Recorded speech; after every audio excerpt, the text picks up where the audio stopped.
우리 아까 윤철 형제가 이제 5번밖에 안 남았다고 생각을 해보니까 저도 임시로 섰다가 임시로 선 지가 1년이 넘었다. 계속 임시, 쭉쭉쭉 임시, 계속 임시 이렇게 지금 그런 중에 언제까지 제가 끝일지 모르겠지만 여러분 저도 최선을 다해서 열심히 하나님 말씀 같이 나누도록 하겠습니다. 이제 1년이 이제 거의 마무리가 되어 가는 것 같습니다. 잘들 지내고 계시죠? 늘 안녕하시길 바랍니다. 네. 오늘 본문 빌립보서는 바울이 빌립보, 즉 현재 그리스 북쪽 지방에 있는 교회에 쓴 편지입니다. 바울이 전도 여행을 하던 중에 이 빌립보라고 하는 지방에 들르게 됩니다. 그곳에서도 이제 전도를 쭉쭉쭉 하다가 열매를 맺게 되어 열매를 맺다가 그 열매로 맺었던 열매가 되었던 사람들이 세웠던 교회가 바로 이 빌립보 교회입니다. 여기서 뭐 유명한 사건들이 많습니다. 이 중에는 뭐 자주세곳, 그러니까 뭐 그 왕이나 관료가 입었던 옷감을 팔았던, 그러니까 꽤나 좀 재력이 있었던 그 아주머니가 계셨고, 또 마게도냐 최초의 회심자라고 알고 있는 루디아 이름 많잖아요. 여기저기 루디아라는 사람도 이쪽 지방 출신입니다. 그리고 여러분들 그 주 예수를 믿으라 그리하면 너와 내 집이 구원을 얻으리라 했을 때 그 감옥이 막 와장창창 그 한 사건 아시죠? 그 사건이 또 빌립보. 네, 그렇습니다. 이 빌립보서에 별명이 있습니다. 혹시 우리 성경 공부하신 분들? 네, 기쁨의 서신. 네, 그대는 공부. 네. 자, 하지만 아이러니하게도 이 서신을 쓸 때 바울의 입장이 기쁨을 표현할 만한 그런 입장이었는가 했을 때 아니었다라는 겁니다. 로마의 감옥에 갇혀 있는 상황이었거든요. 그러니까 뭐 기쁨하고는 좀 거리가 먼 에베소서도 그렇고요, 골로새서도 그렇고, 빌레몬서도 그렇고, 오늘 본문 빌립보서도 그렇고, 바울의 서신 중에서 옥중서신이라고 불리는 부분입니다. 그러니까 바울이 감옥에 갇혀 있을 때에 보낸 편지라고 불리는 부분입니다. 그렇기 때문에 사실 이 사도 바울의 상황만을 딱 놓고 본다면 기쁨의 서신이라고 불리기보다 슬픔의 서신이나 뭐 눈물의 서신이나 아니면 뭐 고난의 서신이나 이런 제목들이 더 맞을 수 있다라는 이야기입니다. 그런데 왜 기쁨의 서신이라고 불렀을까요? 이렇게 이해를 해볼 수가 있습니다. 저희 부모님들께 얼마 전까지만 해도 저는 사실 기도 제목거리였습니다. 저는 교육전도사 때, 그것도 신대원도 들어가지 않았을 때 결혼을 했습니다. 29살 때 결혼을 하겠다고 부모님께 말씀드렸을 때부터 최근까지 걱정하셨습니다. 왜냐하면 먹고는 살아야 되니까. 뭐 교육전도사님들 주변에 친구분들이 요즘엔 전도사 사역하시는 분도 많더라고요. 물어보시면 아시겠지만 일반 그 뭐 요일수에 비하면 많은 편이지만 어쨌든 한 달에 생활하기에는 가정을 책임지는 사람에게는 굉장히 적은 금액이 사례비로 나가고 있습니다. 저희 아내도 보통 그래서 이제 전도사님들이 결혼할 때 학교 선생님들하고 결혼을 많이 하시고요, 우리 조영민 목사님도 아시고 약간 이제 그런 식으로. 근데 저는 이렇게 하나님 앞에 기도하기를 같이 이제 사역할 수 있는 분을 계속해서 기도했는데 어쩌다 보니까 CCM 사역자하고 결혼을, 아시겠지만 음원 금액으로 이렇게 해서 음원 2천만 원 예를 들어서 보통 이렇게 들어서 한다면 한 달에 한 3만 원에서 7만 원 정도가 들어옵니다. 별로 안 놀라시네. 2천만 원을 들여서 작업을 하면 3만 원에 7만 원이 음원 수익으로 들어와요. 그러니까 보통 대부분이 그렇습니다. 그러니까 좀 그 1, 2, 3위에 랭크되는 사람 말고 대부분의 어떤 사역자들이 그 정도 음원 수익. 그러니까 굉장히 좀 어려운 상황 중에. 더더군다나 저희 아내는 약간 그 소명감이 굉장히 강한 사람이에요. 차비 안 줘도 좋다. 나로 하여금 찬양으로 복음만 전할 수 있게 해달라. 이런 사람. 아멘 누구야? 사례보다 차비와 식비가 더 많이 들어간 적이 진짜 너무 많습니다. 저는 이제 욕심이 좀 생기지만 뭐 어쩔 수 없죠. 본인이 이제 사명이 그렇다니까. 자, 그러던 중에 제가 첫째가 태어나고 둘째가 태어나고 생활하는 데는 점점 부담이 될 수밖에 없는 상황이었어요. 다른 사람은 뭐 아껴서라도 이렇게 저축할 그 시간에 저희는 이 부모님들과 가족들에게 늘 좀 항상 기도 제목이었습니다. 요번에 간유가 도리야 뭐 이렇게 하면서, 근데 식사를 대접해야 되는데 그냥 그렇다고 뭐 이제 이런 얘기들을 그냥 이제 흘렸던, 항상 가족들에게 이제 제가 기도 제목이 되었던, 전화하면 부모님들이 항상 저에게 끊을 때 밥은 먹고 다니냐?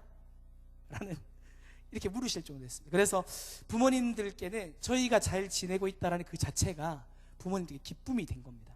부모님들이 넉넉하신 상황이 아닙니다. 그럼에도 불구하고 저희가 잘 지내는 것이 부모님께 기쁨이 되는 거죠. 물질 때문에 힘들다가 아니라 이번 달에도 감사하게 이렇게 저렇게 해결되었어요 라고 하는 소식이 부모님들께는 안심이 되고 기쁨이 되었습니다. 최근에는 이제 제가 이제 더 기쁜 소식을 안겨드렸습니다. 아시겠지만 저는 한 1년여 정도 전부터 이제 전임 사역을 하게 되면서, 여러분 그 사역자에게 전임 사역의 자리는 진짜 사실은 좀 가기가 어렵거든요. 요즘 굉장히 좀 어렵습니다. 근데 이제 제가 우리 교회에서 감사하게도 전임 사역을 하게 되니까, 저희 어머님이 목사님이시거든요. 그러다 보니까 목사님이시다 보니까 교육자 생활이 어떻게 되는지 뻔히 이제 다 알고 계신 상황이고, 그러다 보니 제가 전하는 소식마다 이번 달에는 어떻게 잘 지내게 되었습니다 라는 그런 부모님들께는 그게 기쁨의 소식. 그게 조금 더 나아가면 제가 잘 지내고 있으니까 저희 부모님들도 일상생활에서 새 힘이 좀 얻어지시는 것 같아요. 자식이 잘 지내니까 저희 부모님들도 마음에 좀 이렇게 위로가 되셨던 것 같습니다. 오늘 본문에 수신자인 빌립보 교회를 바라보는 사도 바울의 심정이 이런 심정이지 않았을까. 본인도 무척이나 힘들어요. 넉넉한 상황도 아니고, 더군다나 다른 교회들은 핍박과 환난과 그런 가운데 배교를 하는 상황, 그러니까 종교 갈아타기를 하는 사람도 속출하는 상황 가운데 이 빌립보 교회는 잘 견뎌내고 있더라는 겁니다. 오히려 다른 교회 중에 이 어려운 교회들이 있었는데 그 어려운 교회들을 돕겠다라고, 우리 교회도 어렵지만 다른 교회들을 돕겠다고 헌금도 모아서 온 상황이었습니다. 좋지 않은 소식들만 들리는 중에 이 빌립보 교회의 소식은 바울의 여러 가지 근심들을 감사로 바꾸어 넣는 귀한 일들을 했습니다. 하지만 이렇게 귀한 교회인 빌립보 교회에도 문제가 없었던 것은 아니었습니다. 두 가지 문제 정도가 있었습니다. 하나는 자기네들끼리 분쟁하는 사건들이 있었다는 겁니다. 또 하나는 바울과 디모데를 통해서 전해지는 복음, 그 복음에 반대하는 율법주의 유대인들이 깊숙이 들어와 있었다는 겁니다. 바울이 이런 문제들을 쭉 보고받고서 너네들이 해결할 수 있는 방법이 있다 이러면서 해결 방법을 제시를 해주는 책이 바로 오늘 이 빌립보서라는 겁니다. 그 내용이 오늘 본문과 깊은 연관이 있습니다. 오늘 본문을 통해서 우리들의 가족과 친구와 직장과 교회에서 그런 관계들 가운데 하나님께서 내 삶 가운데 원하시는 것이 무엇이는지 우리가 좀 고민할 수 있기를 바랍니다. 그래서 우리가 아는 것에서 머무르지 말고 결단하면서 우리가 삶으로 살아낼 수 있는 그런 결단들까지 나아가기를 소망합니다. 자, 먼저 바울이 빌립보 교회에 전하는 핵심 메시지는 겸손입니다. 겸손. 하나님을 기쁘시게 하고 싶다라면 이기적인 자세가 아니라 남에게 대접을 받고 싶은 대로 남을 대접해야 된다는 맥락의 의미입니다. 오늘 본문 2절을 보시면 마음을 같이 하고 같은 사랑을 가지고 뜻을 앞에서 한 마음을 품으라고 말씀하고요. 3절에서는 이 자기보다 남을 낮게 여기는 마음을 가져야 된다고 말씀합니다. 이런 마음들은 하나님의 가장 기본적인 속성인 사랑, 이 사랑을 베이스로 깔고 있는, 그래야만 가능한 행위들이라는 것을 말씀해 주고 있습니다. 즉 겸손이란 하나님께서 나에게 베풀어 주신 그 사랑으로 다른 사람을 사랑할 때 자연스럽게 나오는 행위라는 겁니다. 이 겸손을 사도 바울이 전하고 있는 이 핵심 메시지입니다. 그래서 예수님께서 요한복음 13장 34절 35절에서 이렇게 말씀하십니다. 제가 읽어드리겠습니다. 새 계명을 너희에게 주노니 서로 사랑하라. 내가 너희를 사랑한 것 같이 너희도 서로 사랑하라. 너희가 서로 사랑하면 이로써 모든 사람이 너희가 내 제자인 줄 알리라. 아멘. 자, 성경에서 말하는 사랑은 우리가 다 아는 것처럼 아가페 사랑입니다. 즉 자기중심적이지 않는 사랑을 말합니다. 이런 의미에서 보면 사랑의 반대말은 이기심이라고 할 수 있습니다. 이기적인 사람은 사랑하기가 어렵습니다. 이기적인 사람은 사랑할 수 없고 겸손할 수 없고 겸손하지 않으면 무례할 수밖에 없습니다. 우리는 소위 겸손한 사람이라고 한다면 어떤 일에 있어서건 무조건 못한다라고 하고 자신을 비하하는 사람을 가리킬 때가 있습니다. 이거 좀 할 수 있겠어? 전 못해요. 전 못해요. 이런 게 아니라 거꾸로 생각해 보면 여러분, 나를 사랑하지 못하는 사람이 다른 사람을 진심으로 사랑할 수 없다라는 것입니다. 그렇기 때문에 겸손이라는 것은 뭐냐면 나를 혹은 다른 사람, 우리를 다른 사람보다 낮추는 것이 아니라 다른 사람을 높이는 것을 의미하는 겁니다. 뿐만 아니라 사도 바울은 이 마음에서 좀 더 나아가서 4절 말씀에서 상대방 스스로도 무엇이 필요한지 모르는 그런 때가 있기 때문에 그 사람의 필요를 돌아보고 도와줄 수 있는 방법을 살펴보아야 한다고 합니다. 이런 겸손한 마음이 무엇인가? 사도 바울은 본문 5절에서 이렇게 말씀합니다. 함께 읽겠습니다. 5절 말씀입니다. 시작. 너희 안에 이 마음을 품으라. 곧 그리스도 예수의 마음이니. 아멘. 사도 바울은 1차 결론을 내리듯이 이 말씀을 해주십니다. 예수님의 마음을 가져라. 오늘 본문에서 가리키는 예수님의 마음은 사랑을 기본 바탕으로 한 겸손입니다. 이 마음을 품는 저와 여러분 되기를 소망합니다. 2006년 3월 31일 러시아의 연해주에서는 노란꽃하고 분홍꽃이 눈이 내렸다라는 기사가 있습니다. 하얀색 눈만 봐도 너무너무 이쁜데 노랑 눈, 분홍 눈 정말 이쁠 것 같지 않으십니까? 이제 곧 첫눈이 올 것 같은데 분홍빛 노랑 눈이 내린다고 생각을 해요. 자, 그런데 이 아름다운 색깔의 눈은 보기와는 다르게 악취가 납니다.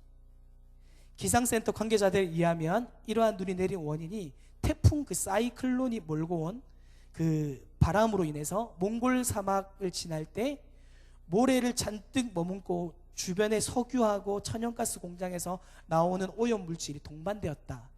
그렇기 때문에 노란꽃, 노랑눈, 분홍눈이 내리는데 악취가 난다. 이렇게 결과를 냈습니다.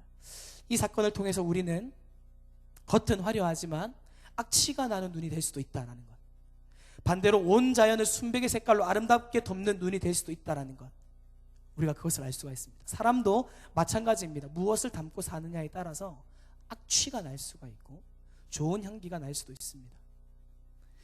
여러분들 생각을 해볼 때 여러분들을 바라보는 어느 누군가가 나를 보고 생명의 기운이 생기는가, 아니면 누군가가 나를 보고 저 사람 보면 너무 역겹다 이런 느낌을 받는, 여러분들 우리가 예수 그리스도의 마음을 품을 때에는, 우리 안에 예수님을 품고 살아갈 때는 생명의 기운이 흘러간다는 얘기입니다.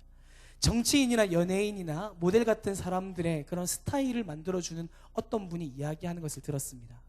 대부분의 사람들이 와서는 이렇게 묻는데요. 제 이미지가 어떤가요? 라고 묻는다고 합니다. 사람들은 대부분 보여지는 이미지가 고정되어 있다라고 생각을 한다는 것입니다. 그런데 이 스타일리스트가 이야기를 그렇지 않다라고 이야기를 하는 거죠. 사람의 이미지는 만들 수 있다는 것입니다. 머리 스타일과 입는 옷 스타일, 우리들은 또 이렇게 넥타이, 남성분들의 넥타이의 색깔에 따라서 첫인상이 굉장히 달라진다고 합니다. 그런데 문제는 첫인상에서 아무리 성공한다고 한들 그것만으로는 힘들다라는 겁니다. 잠깐 가면을 쓸 수는 있지만 그 가면을 영원히 쓸 수는 없습니다. 물론 어떻게 나를 꾸미느냐도 너무 중요하겠지만 그것보다 더 중요한 것은 실제로 내 안에 담고 있는 게 무엇인가, 무엇을 담고 살아가는가 하는 것이 굉장히 중요합니다. 마찬가지입니다. 여러분, 사랑을 품으면 그 사랑으로 인해서 겸손이 묻어나게 됩니다. 얼굴 표정 또한 사랑의 표정이 나오겠죠. 말과 행동 모두가 그러합니다. 하지만 반대로 내 안에 이기심을 품으면 이기적인 표정과 말과 행동이 나올 수밖에 없습니다. 기억하면 좋겠습니다. 겸손은 예수님이 주신 그 사랑으로 나를 사랑할 때 다른 사람을 존중할 수 있고 높여줄 수 있는 자연스러운 표정과 말 그리고 행동입니다. 우리는 이 마음, 곧 예수 그리스도의 마음을 품어야 합니다. 그리고 난 다음 이제 사도 바울은 오늘 본문 5절에서부터 8절까지 해서 겸손의 모델을 제시해 줍니다. 우리들 안에, 우리들 마음 가운데 예수 그리스도의 마음, 즉 겸손의 마음을 품고 살아야 돼. 그 모델이 뭐냐? 2장 6절로 8절에 나온 말씀인데요, 그 모델은 바로 예수 그리스도이십니다.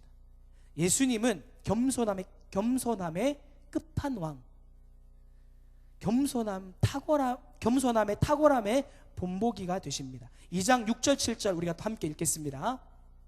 시작. 그는 근본 하나님의 본체시나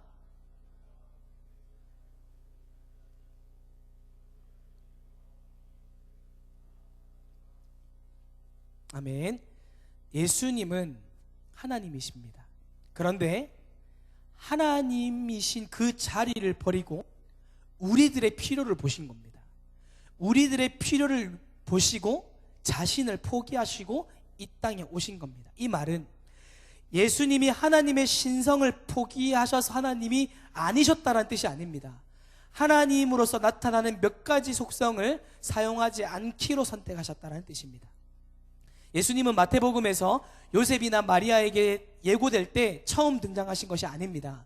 태초에 하나님께서 천지를 창조하실 때에, 즉 처음부터 하나님이셨습니다.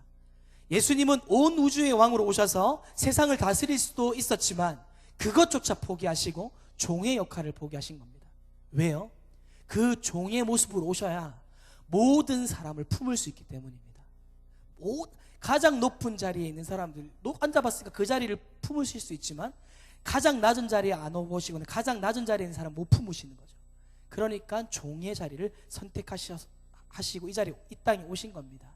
하나님께서 인간이 되시는 일, 여러분 이것보다 어떻게 더 겸손해질 수 있겠습니까? 사실 여러분들, 제가 이제 아까 말씀드렸던 것처럼 전임 사역을 쭉 하다가 제가 만약에 준전임 사역이나 파트 사역으로 간다고, 물론 제가 어떤 하는 일들에 있어서 그렇게 간다면 그건 별로 어려운 일은 아니지만 어쩔 수 없이 갈 자리가 없어서 뭐 교육전도사나 다시 이렇게 간다는 그것조차도 여러분 굉장히 마음이 어렵습니다. 근데 하나님이신 그 예수님께서 그 자리를 포기하시고 이 땅에 오신 거, 여러분 쉬운 일이 절대 아닙니다. 예수님이 결단하신 거, 스스로를 낮추시고 죽기까지 복종하셨다라고 말씀하십니다. 2장 8절 말씀 우리 또 다시 한번 읽겠습니다. 2장 8절입니다. 시작. 자기를 낮추시고 죽기까지 복종하셨으니 곧 십자가의 죽으심, 우리들 즉 사람들에게 필요한 것이 무엇인지 예수님이 보십니다. 그리고 아셨습니다. 예수님이 사람의 모습으로 오시는 것 이 자체가 겸손인데 예수님은 여기서 한 걸음 더 나아가셔서 십자가에 자기 목숨을 내어주십니다. 십자가에 못 박히는 것은 인간이 감당할 수 있는 그때 당시에, 그리고 역사적으로 봤을 때 가장 치욕적인 형벌이라고 불립니다. 웬만하면 거기에 죽이지 않습니다. 로마인들은 아무리 큰 죄를 지어도 이 형벌을 받지 않는다라고 합니다. 외국인과 노예에게만 적용되는 사형제도, 죄인 중에 괴수가 감당하는 그 형벌이 바로 이 십자가 사형제도입니다. 그런데 예수님은 그런 죄수들과 완전히 달랐습니다.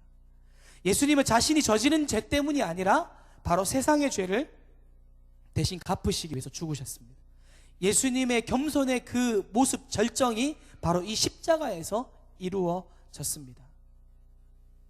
예수님의 그 겸손의 결과, 그게 궁금해집니다. 우리가 예수님의 마음, 즉 겸손한 마음을 품고 그렇게 살아냈을 때에 우리에게 오는 유익이 당연히 있습니다. 2장 9절에서 11절까지의 말씀인데요, 우리 또다시 한번 읽겠습니다. 9절에서 11절까지 말씀 시작. 이러므로 하나님이 그를 지극히 높여 모든 이름 위에 뛰어난 이름을 주사 하늘에 있는 자들과 땅에 있는 자들과 땅 아래에 있는 자들로 모든 무릎을 예수의 이름에 꿇게 하시고 모든 입으로 예수 그리스도를 주라 시인하여 하나님 아버지께 영광을 돌리게 하셨느니라. 자, 보십시오. 예수님이 겸손과 순종을 보이셨을 때 하나님께서는 모든 무릎을 예수님의 이름 앞에 꿇게 하셨습니다. 모든 이름 위에 뛰어난 이름을 주셨고 하나님 우편에 앉으셔서 주님이라 불리움을 받게 하셨습니다. 뿐만 아니라 그 겸손의 순종으로 인해서 예수님은 우리들의 예배의 대상이 되셨습니다. 예수님은 종이 되기를 선택하셨지만 다시 주인으로, 다시 주님으로 회복하셨습니다. 그래서 지금 우리들은 그분의 종이 되었고 그분을 주님으로 섬기게 된 것입니다. 이 모든 것은 하나님께서 겸손하게 순종한 아들을 높여주신 결과입니다. 즉 예수님의 겸손의 결과는 낮아짐이 아니라 높아지심입니다. 성경 곳곳에 겸손으로 순종한 사람들의 그 결과들이 많이 나옵니다.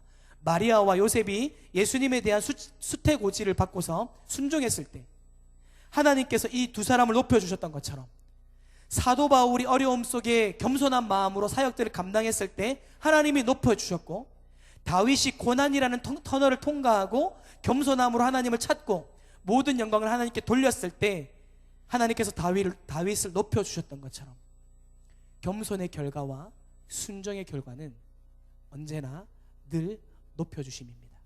하지만 우리가 그런 척하는 것은 경계해야 되는, 겸손한 사람 또 순종하는 사람을 하나님께서 높여주신다고 했고, 그렇다고 했다고 해서 우리가 겸손한 척하고 순종하는 척하는 사람들이 종종 있습니다.